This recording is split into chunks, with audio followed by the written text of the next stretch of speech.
Welcome to Naturally Wild. My name is Steve Wildman Wilson. I serve as your host here each week. I want to thank you so much for watching Arkansas TV. You know, I just love nature. I mean, it just amazes me to learn all about the different animals and their instincts. I mean, how does a bird know when to go make a nest? Or how does a doe deer know to clean up its newborn fawn every day so the cows can't smell it? Or how do alligators have 3 eyelids so they can see underwater? That stuff just amazes me. Well, I'm about to be amazed again. I want to welcome back in the studio Eric Maynard. He was here with the snakes before, and also brought Trent Powell from the Pine Bluff Nature Center. Welcome, guys. Glad to be here. Thank you. I think they're happy. Everybody in the studio is happy that you didn't bring snakes today. They're all smiling a little more than last time I was here, yeah. Yeah, and of course, you're the Assistant Chief of the Education Division in charge of the Nature Centers.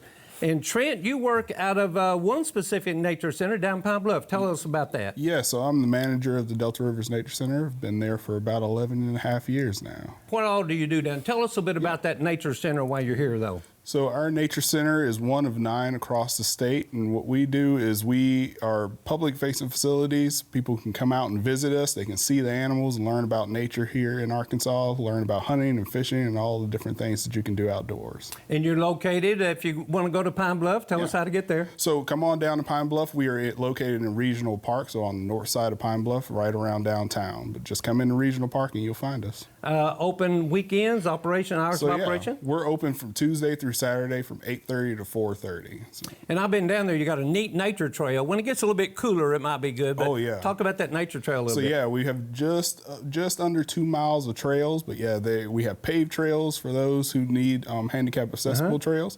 We also have some dirt trails, so you can get out really way out in the wild and go along our bayous and get to see some really cool stuff and some ducks. Tell them how much it costs if they come down there and want to get in. It costs absolutely nothing. That's why I was going. Come on out. But it'll cost you to get out of there because you got a neat little gift shop there. Yeah, we really do. We have a really neat gift store, so come on in, get some stuff, get some really cool logoed items that help us in our foundation. Well, is this one of the things they might see if they come down, the great horned owl? Yep, so our facility is pretty unique in that we have a really large bird of prey collection. Some of our other facilities have some birds of prey, but our collection is pretty large. We have these guys, the smaller birds. We also have some large, 2 large bald eagles. Okay. Do you still have the alligator down there? Yes, we sure do. I remember that a lot, though. Well, we're going to talk about birds of prey on this show. Obviously, we got a red-tailed hawk and a great horned owl. But, you know, there's a lot of different types of hawks. I've been doing a little research on this. There's a ton of hawks and owls in Arkansas. Roughly how many different types of hawks in Arkansas, Eric? So hawks, probably about 9 to 10 different species. You got to remember, some migrate through the state. Some are what we consider residents and live here, just like you and I live here all year long. So depending on what time of year, you'll see more species or fewer species, different species, depending on the time of year and the weather and that kind of stuff. Well, I don't want to talk about all of them, but I know there's some common ones that as we drive down the road or out in the backyard we see. Let's talk about a few of those and show them. Talk a little bit about the description, the differences. A lot of them look alike to me. And then we're going to talk about this one here. I think one of the broadwing hawk. So the broadwing hawk is a fairly common hawk. It doesn't have a lot of distinguishing features. I mean, most of the hawks you see are brown. They may be tan or lighter colored, striped on the chest. Most of them are brown on the back. Broadwings do have shorter, kind of thicker wings than some. It depends on the kinds of hawks we're talking about. There's different groups of hawks. Wow. And you know, we've talked before, and it can get really confusing because there's hawks and there's falcons and there's eagles, and then when you get into just hawks, there's buteos and accipiters and some of those scientific names. I'm breaking it all down. Don't go there. Yeah, that's biology. What about the Cooper's hawk? Now, I've heard of the Cooper's hawk. So Cooper's hawk is a smaller hawk. It likes to hunt other birds. Found in wooded areas a lot of times, and it gets confused with sharp-shinned hawks, and sharp-shinned hawks look just like Cooper's hawks, except they're kind of a smaller version. And if you ever see a hawk feeding at your bird feeder, not on the seeds, maybe trying to catch your songbirds, that's probably going to be a Cooper's hawk or a sharp-shinned. I've heard rumors that they can even catch hummingbirds at times. They can, yep. Well, shame on them. Yes, I know. Everybody's got to eat. That's true. There is a food chain in There it. is. That's the Cooper's hawk. This next one I've seen a lot when I'm sitting on my deer stand. I don't see any deer, but I see a lot of birds. I'm becoming a bird watcher. Is the kestrel hawk. I guess it's sometimes called the sparrowhawk. So a kestrel is actually a falcon. Really? It's the second smallest falcon in the world and the smallest falcon in the United States. But a lot of people do refer to it as a sparrowhawk. Because of its small size, it's not much bigger than a sparrow, and it will catch sparrows from time to time and eat them. But it's actually a true falcon, just like a peregrine falcon and some of those things you hear about. Oh, well, those peregrine falcons are fast. They are. I read where they can fly up to 200 miles an hour. Yes, in a what we call a stoop or a dive. So Yeah. if they're flying up high and they're diving after their food, then they get into that. 200 miles an hour. Well, we're going to talk now about probably one of the most common types of hawks in Arkansas we all see is the red-tailed hawk. Yeah. Let's start out by letting folks know that these are not pets. These are wild game. Tell us a bit about these, why you have them for educational Right. purposes. So if you see birds in a nature center or a zoo or something like that, they have them either because they have some kind of injury where they can't be released. And that may be a broken bone or something like that. It may be an eye injury. It might be that somebody took them in thinking they were doing the right thing when they were young and they tried to raise them. And what happens is called imprinting. And they don't learn to catch their own food. They expect handouts. Yeah. So if you see those animals in those kind of settings, those animals cannot be released into the wild. They don't do very good. The main thing is these are not pets. I mean, these are for educational purposes. Right. Tell us about this red-tailed hawk you have here. So this is a red tail. It's common here in Arkansas. And it's one of those that, depending on the time of year, you may see it more often than other times. So we have what we call resident red tails, live here all year round. But in the wintertime, we have migrants that come through, and it seems like, depending on where you drive, if over in East Arkansas with me, you may see a red-tailed hawk on every other telephone pole. That's the ones I know when we used to drive to Memphis or something, Yep. we'd always count them because it seemed like they're on every fence post and telephone pole. What are they looking for? So they're looking for whatever food. They eat a lot of rodents, so mice and rats. They also catch squirrels. They'll catch rabbits occasionally, things like snakes and stuff, anything that's kind of the appropriate size. They like to nest in wooded areas, but they like to hunt in open areas. So where we've gone in and cleared out fields and that kind of stuff, we've made lots of good habitat for red tails because they've got a place to nest and they've got a place to hunt. They will hunt for food while they're flying around, but for the most part, I tell people they're kind of lazy. Kind of like, I won't call deer hunters lazy, but if you go deer hunting, you go and you sit a lot of times, and you wait for something to show up. That's what they do. So this red tail will sit up on that telephone pole, and it's using its really keen eyesight, and it's looking for that mouse, that rat, that rabbit, whatever. And if it spots it, then it'll fly down and catch its food. And if it doesn't, after a while, well, it'll go to the effort to fly down 2 or 3 telephone poles and sit again. Yeah, sort of like deer hunting. Yeah. Pretty much. Change stance. Talk about the eyesight of these things. How far can they see a mouse move or a rabbit move? It's incredible. So they've got really good eyesight. They can see mice 100 yards or so away. Just the slightest movement, crossing the road or down in the grass and that kind of stuff. And then once they see it and kind of lock on, then this bird is going to fly over and catch it. And it's going to use its strong feet and these sharp talons to reach out and grab its prey and hold on to it. And that's where the name raptor comes from. Raptor actually comes from a Latin word which means to seize or to grasp. So they obviously don't have any hands, have to use their feet. They got the claws. So they've got really strong feet. And a bird this size might have a grip, we're going to say up to 200, 250 pounds of pressure per square inch, depending on the size of the bird, more than that. So once it gets hold of its prey, that prey's not getting away. They've got some special stuff built into their legs and their tendons and stuff. So if you grab hold of something and squeeze it really hard, keep the death grip on, about 30 seconds, you're going to start to get tired. Yeah. And then it's going to get away from you. Sure. Their feet kind of lock in. So once they grab hold, there's some things in their tendons and stuff that kind of lock it in place, and then they don't have to put forth so much effort. Now, they do have that really good eyesight at a distance. They don't see very well up close.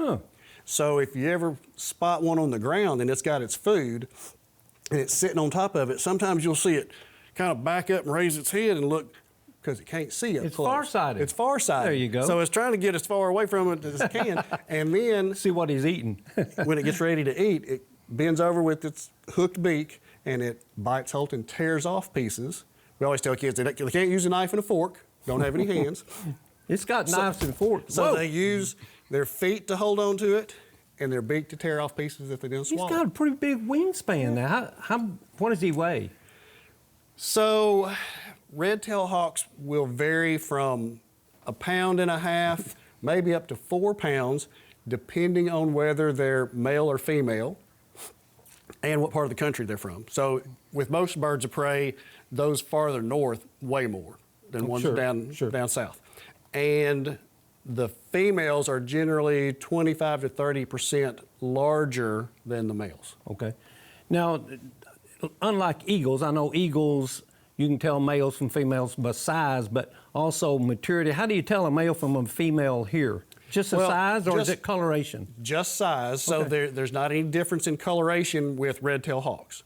The only thing that changes with their coloration over time is when they're young, we say they're immature, they're less than 2 years old, their tail will look like this.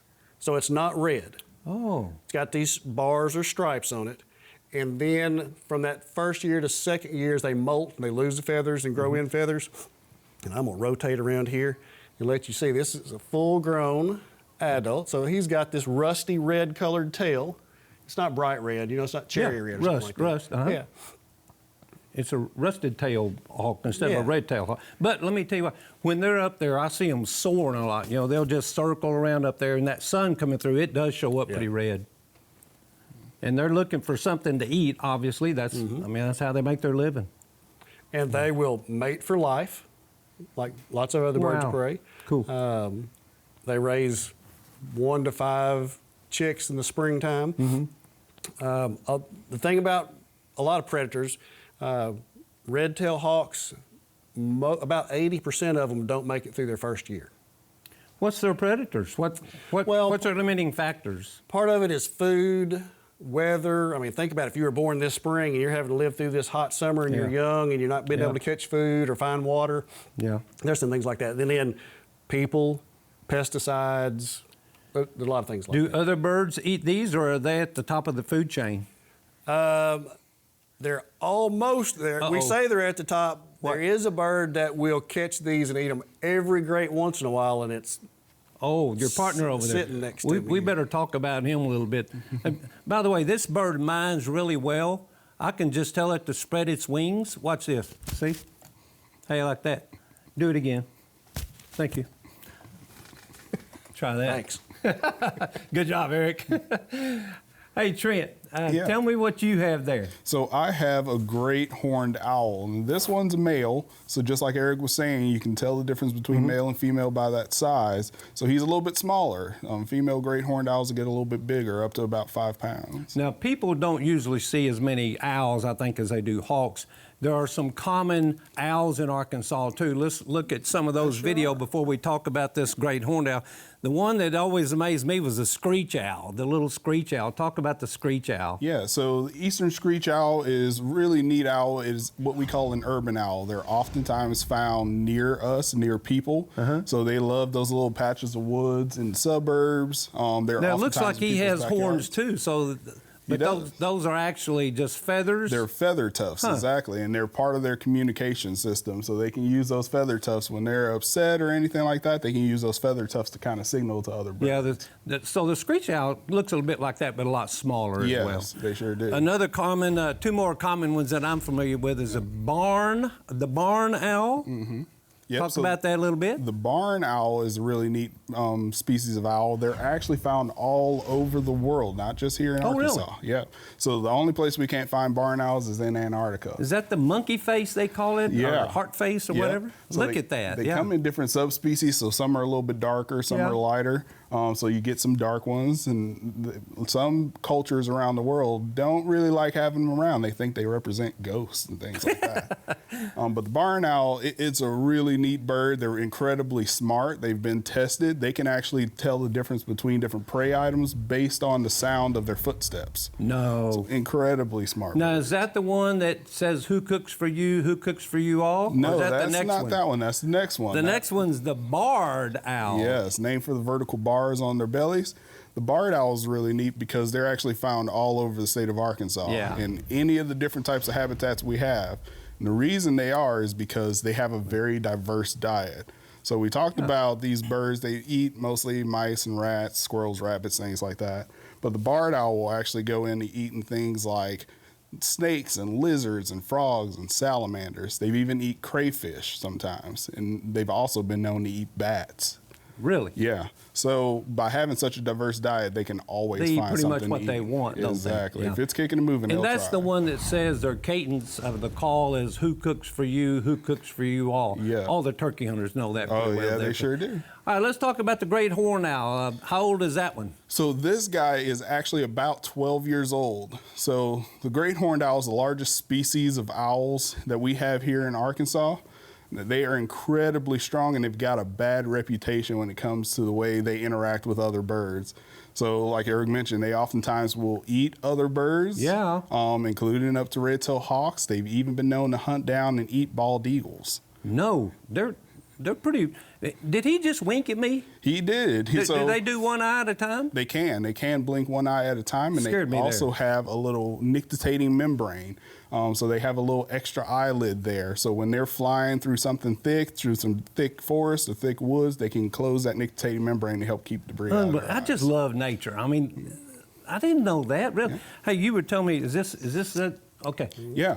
So that's representation of the size of their eyes for the size of their skull. If we had the same ratio of eye size to the size of our skull, our eyes would be that big. In other words, if that owl was my size, this would be how big my eyes would Yep, exactly. Now, what that allows them to do is they can pick up what little light's available at night. So when dusk, when it starts to get dark, they can use what little light's available to see nearly perfectly, and that allows them to hunt in those low light situations, whereas the hawks, they're resting. They're not hunting during that time.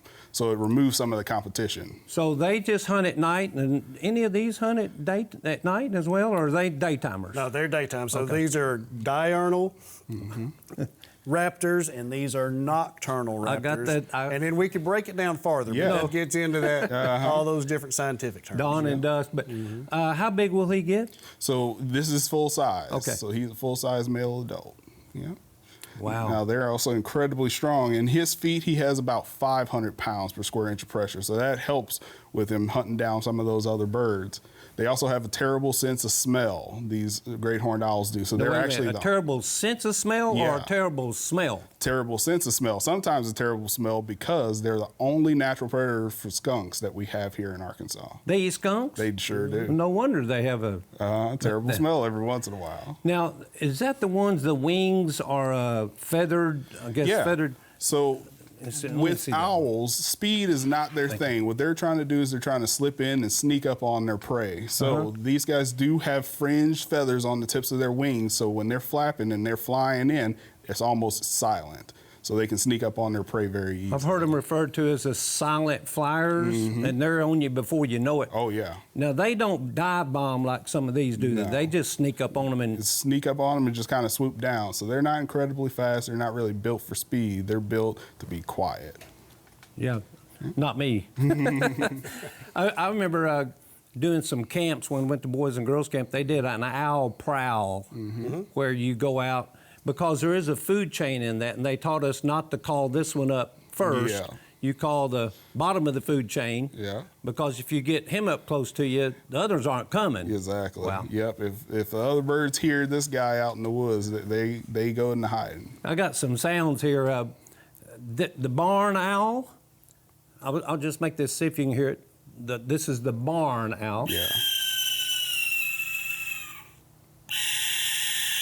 That sound may be the reason some of those cultures think that they represent ghosts. Now, that's not going to trigger him to come over here. No, it okay, won't. Yeah, I want to just make sure that the eastern screech owl, I've heard this one out in the woods before deer hunting at night, and it makes the hair on my head stand up, which is a pretty good challenge. Oh, Listen. yeah.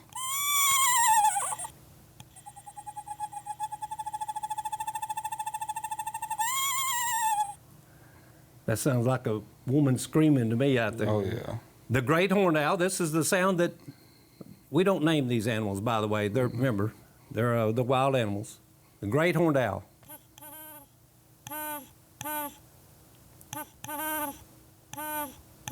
That's kind of wimpy. Oh. I've never heard one of They those. make more in than a one while. sound. Yeah. Do what? They'll make more than one sound. Oh, yeah. Okay. They have a lot yes, of like a mockingbird type. vocalizations. And the barred owl, the one we talked about. Yep. Who cooks for you? Who cooks for you all? Yep. Yeah. And before we run out of time, I want to promote the calendar, the Game and Fish calendar this year. If you don't have one of these calendars, you get this when you subscribe to the Game and Fish magazine. And this calendar runs July through July next year. So it's only about a month or so old. But the unique thing about this year on this calendar, it's got some great photos in there, but it's got also, like the first one's an eagle. And if you ever hear an eagle, if you ever see an eagle on TV, tell us a little bit about this. I want to record this for them because every one of these animals that's on this calendar, it has a QR code down there, and you can scan the QR code, push it, and it makes the sound of the animal up there. It's kind of unique and neat. Not only do you get to see a calendar, do you get to hear it. But you tell them while I get this lined up about some of the movies that they put out. So the eagle is a great example. People are going to be surprised when they hear what they sound like because you probably only heard eagles on TV in movies and stuff. And they kind of make a chirping kind of sound, actually. All right, I'm going to get it right here. What you hear in the movies,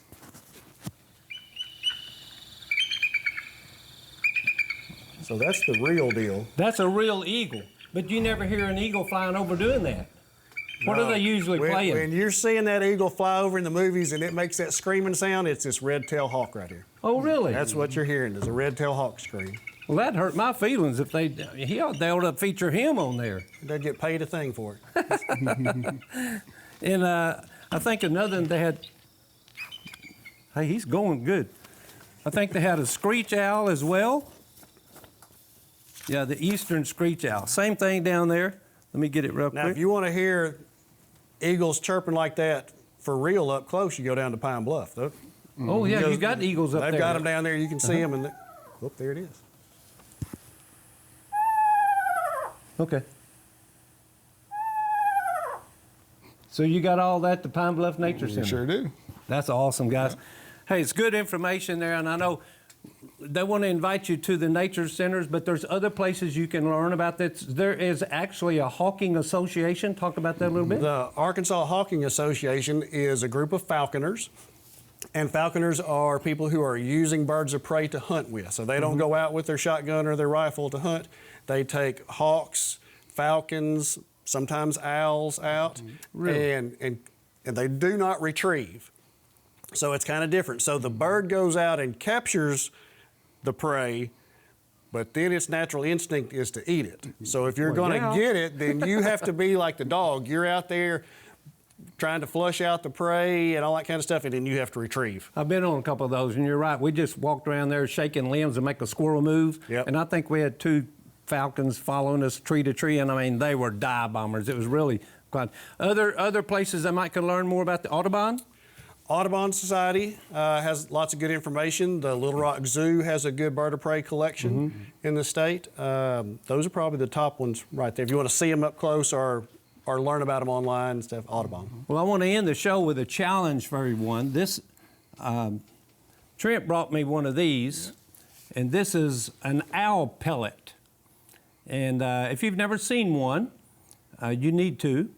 But basically, owls, they eat their prey, mice or whatever, and then they this comes out of their body, but not the end you thinking of. Yep. This is an owl pellet. They actually regurgitate this. It's a hairball. Exactly. Yeah. And if you tear it apart, What do you find? So you find fur. That's what you're really seeing, a whole bunch of fur. But inside, you'll see all different types of bones. You'll see basically the skeleton of whatever they ate.